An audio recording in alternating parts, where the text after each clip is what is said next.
کسی کو صبر نہیں آتا تو وہ کیسے اپنے اندر صبر پیدا کرے؟ اس کا سب سے پہلا طریقہ یہ ہے، اس زندگی کی حقیقت کو پہچانیے۔ الدنیا سجن المؤمن وجنت الکافر، یہ دنیا مومن کا جیل خانہ ہے اور کافر کے لیے جنت ہے۔ اگر کوئی شخص جیل میں چلا جائے، اس کا کمرہ بھی اچھا بنوا دیا جائے، فرنشڈ ہو، اس میں ہر ضرورت کی چیز بھی موجود ہو، ہے تو جیل میں، آزادی تو نہیں ہے اسے، ایک نہیں دسیوں محرومیاں اسے محسوس تو ہوتی ہے۔ مومن کے لیے دنیا جیل ہے، اس لیے تکلیفیں برداشت کرنے سے ہی اجر ملنے ہیں۔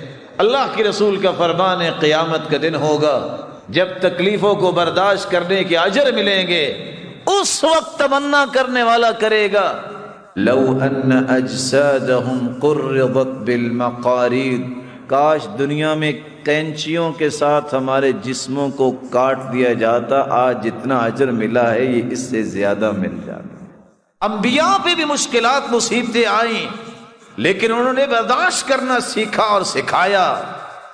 آج ہمیں بھی زندگی کے اس حقیقت کو پہچاننا چاہیے، اسے اگنور نہیں کرنا چاہیے۔ کبھی دل میں یہ سوچ نہ لایا کرے کہ دنیا میں کوئی تکلیف نہیں ہوگی، یہ دنیا ہی نہیں۔ پھر اگر دنیا میں بھی کوئی تکلیف نہ ہو تو جنت کی کوئی خواہش کرے گا؟ جنت میں کوئی تکلیف نہیں۔ صبر آتا انسان کو اس طرح ہے، سب سے پہلے زندگی کی حقیقت کو پہچانیے۔ زندگی میں جہاں خوشیاں آتی ہیں وہاں انسان کو غمیوں کا بھی استقبال کرنا پڑتا ہے۔ ایک دوسرا طریقہ جس سے آپ اپنے اندر صبر کی صلاحیت پیدا کر سکتے ہیں، وہ اللہ ذوالجلال نے قرآن مجید میں بیان کیا ہے۔ یا ایھا الذین آمنوا استعینوا بالصبر والصلاۃ ان اللہ مع الصابرین۔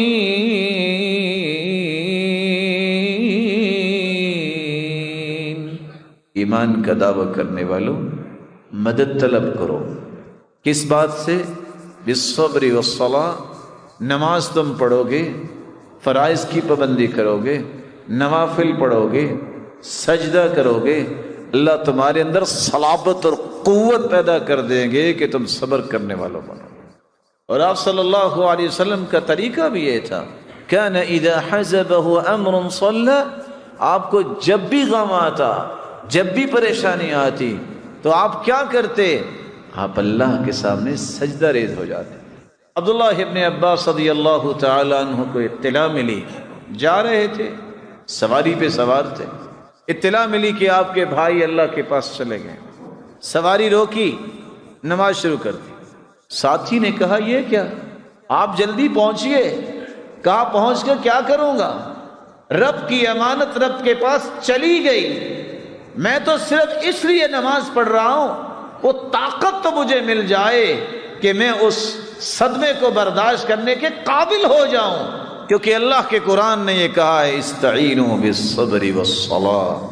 تم اگر اللہ ذوالجلال سے مدد طلب کرنا چاہتے ہو تو پھر نوافل پڑھو، تہجد پڑھو، نماز پڑھو اور فوراً اللہ کے سامنے سجدہ ریز ہو جاؤ۔ تمہارے اندر یہ طاقت آ جائے گی کہ تم بڑے سے بڑے صدمے کو برداشت کر لو۔ ایک تیسرا طریقہ ہے جس سے انسان اگر صبر نہیں آ رہا تو اس کے اندر صبر آ جاتا ہے، اپنی زبان اس پہ اللہ ذوالجلال کا ذکر لاؤ اور اللہ کے رسول پر کثرت سے درود بھیجو۔ الا بذکر اللہ تطمئن القلوب، دلوں کا سکون تو اللہ نے اپنے ذکر میں رکھا ہے، اس لیے قلبی سکون اللہ کے ذکر کے بغیر ممکن نہیں ہے۔ اور اللہ کے رسول صلی اللہ علیہ وسلم نے اس صحابی سے کہا تھا جس نے یہ سوال کرتے کرتے کرتے یہاں تک پہنچا کہ اللہ کے رسول اگر میں کثرت سے درود ہی پڑھتا رہوں تو پھر کیا ہوگا؟ فرمایا اذن تکفى ہمک وَيُغْفَرُ لَكَ ذَنْبُكَ۔ میرے صحابی اگر تم کثرت سے درود ہی پڑھتے رہو گے تو خوش ہو جاؤ، زندگی کے سارے غم دور ہو جائیں گے اور سارے گناہ بھی معاف ہو جائیں گے۔ تو صبر کرنے کا تیسرا طریقہ یہ ہے، اللہ کے ذکر کو اپنی زبان پہ لائیے اور اللہ کے رسول پر درود بھیجنے کو اپنا معمول بنا لیجیے۔ ایک صبر کرنے کا چوتھا طریقہ بھی ہے، وَكُلًّا نَقُصُّ عَلَيْكَ مِنْ أَنْبَاءِ الرُّسُلِ مَا نُثَبِّتُ بِهِ فُؤَادَكَ وَجَاءَكَ فِي هَذِهِ الْحَقُّ وَمَوْعِظَةٌ وَذِكْرَى لِلْمُؤْمِنِينَ۔ انبیاء کے قصے پڑھیے، صحابہ کرام کی زندگیوں کو پڑھیے، سمجھ آئے گی کہ کیسے اللہ نے ان کو قوت دی، کیسے انہوں نے صبر کیے، کس طرح انہوں نے زندگی کے معاملات کو چلایا، آپ کے اندر صبر آئے گا۔ ایک پانچواں طریقہ بھی ہے جس سے آپ اپنے اندر صبر کی صلاحیت پیدا کر سکتے ہیں۔ رسول اللہ صلی اللہ علیہ وآلہ وسلم نے کچھ دعائیں بتائی ہیں، یہ دعائیں اپنا معمول بنائیے۔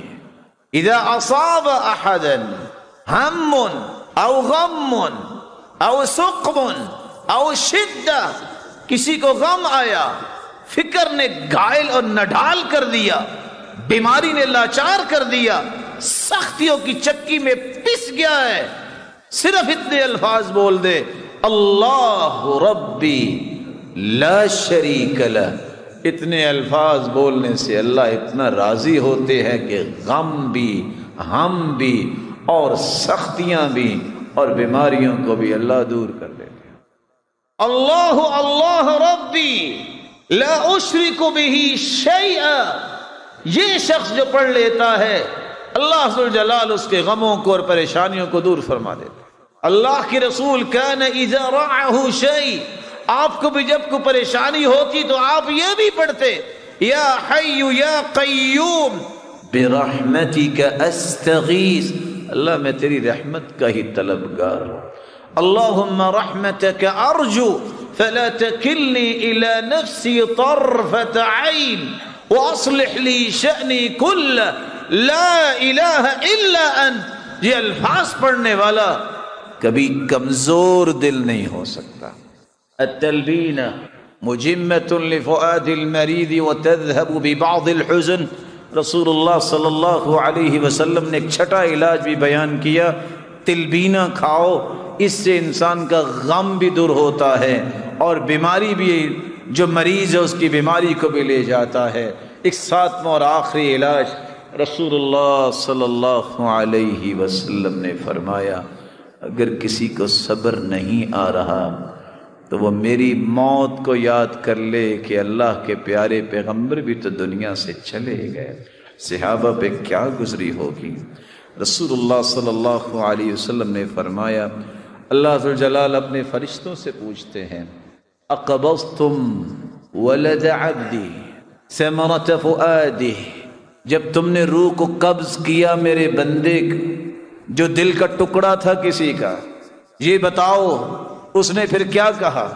کہا اللہ حمیدک واسترجعک، اللہ تیری تعریف ہی کی ہے اور یہی کہا ہے انا للہ و انا الیہ راجعون، تعریف ہی کی ہے الحمدللہ، انا للہ و انا الیہ راجعون۔